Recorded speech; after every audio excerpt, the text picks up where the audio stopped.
ilalapit sa darating na halalan. Si Konsehal. Anak ko ako ni Duming. Anak ka ni Kadomeng! Yung magnanakaw ng manok!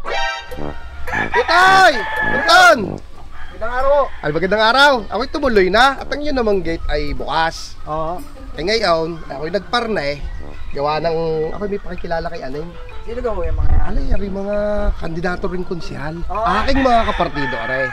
Ngayon ay nais ko ipakilala kay Aneng. Opo. Total naman, ikaw naman hindi rin butante. Kaya kay Aneng ko kailangan ipakilala. Ano? Sige po. Sige, utoy. Parang aking kandidatong konsyal Samuel sa atin. Bartolome po. Oo. Magandang araw po. Na pagbabago, sir. Sir. Ay, hindi kandidato, aray. Huwag mo intindihin, aray. Ang sekretary lang niya. Daig pa ako. Ano po, nandun po si Aneng. Aneng! Hoy, Pangulo! Aray, si Pangulo na naman, aray. Gandang araw, Aneng. Basta ga ikaw. Basta. Ay, aray.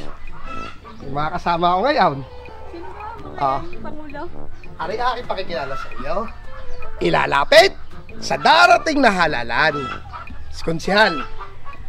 Samuel Bartolome ha. Taga saan ka ga? Taga dito lang ako sa may Sitio Kanluran. Anak ko ako ni Duming. Anak ka ni Kadomeng! Yung magnanakaw ng manok! Ang kasalanan ng ama ay hindi po magiging kasalanan ng anak. Saan na yung ama? Nakalaya na ga? Isang buwan na lang po, palaya na. May taga, malapit na po. Oh, naandi dito ka na naman. Di ka't sinabi kong sa inyong dalawa. Pwede gan natin pag-usapan yan pare. Baka makakapagpalusot ka diyan. Ay, kailangan lang namin ng dalawa. Hindi po eh. Aabutan na lang kita. Bakit atin lang naman ito? Hindi naman pala ba sa boss mo? Huwag mo na sabihin sa boss mo. Tayo na lang magkausap.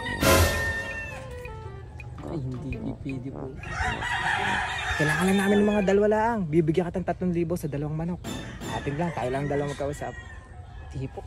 Eh, ayos naman po ang ano ng aming boss dito. Eh, kami naman po yung nakakain ng ayos. Patira po kami. Hindi ho kami nagugutom. Ay, hindi ho talaga maaari. Tanggapin mo na ito. 3,000 sa dalawang manok mo. Hindi na makakarating sa boss mo. Atin-atin laang. Pag-isipan mo, hawakan mo pare. Pag-isipan mo. Bigyan ka ng pagkakataon para mag-isip. Hindi po. Sabi na niya. So, sige pare. Mukhang mali tayo na nakita. Tara, sige pare. Salamat. Thank you.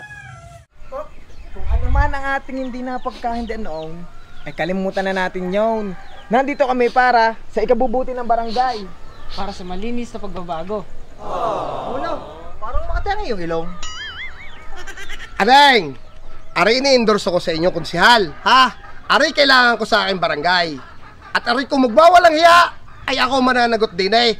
At problema ko rin, aray, kung aray magwawalang hiya. Ano nga ako, tay?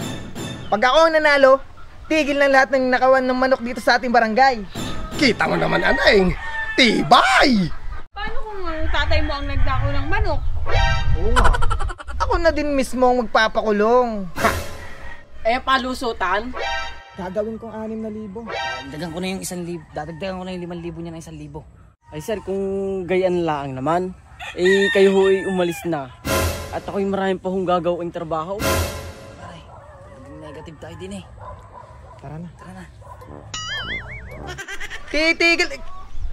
Tigil na din yan. Palusutan na yan. Bakit ka naman totoong magpapalusot? Ay, kung nakakahingi naman.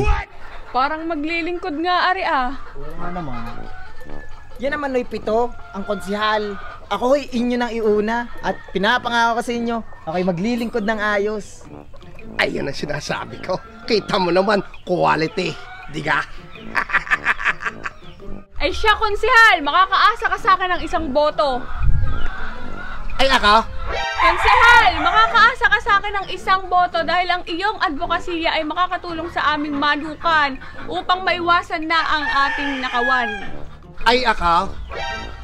Konsehal! Sa puso ko, ikaw ang number 1. Aneng! Ay, ako! Sa dami ng 7, ikaw na agad ang uunahin ko. Ay, ako! Uy, Pangulo, ingat kayo ha!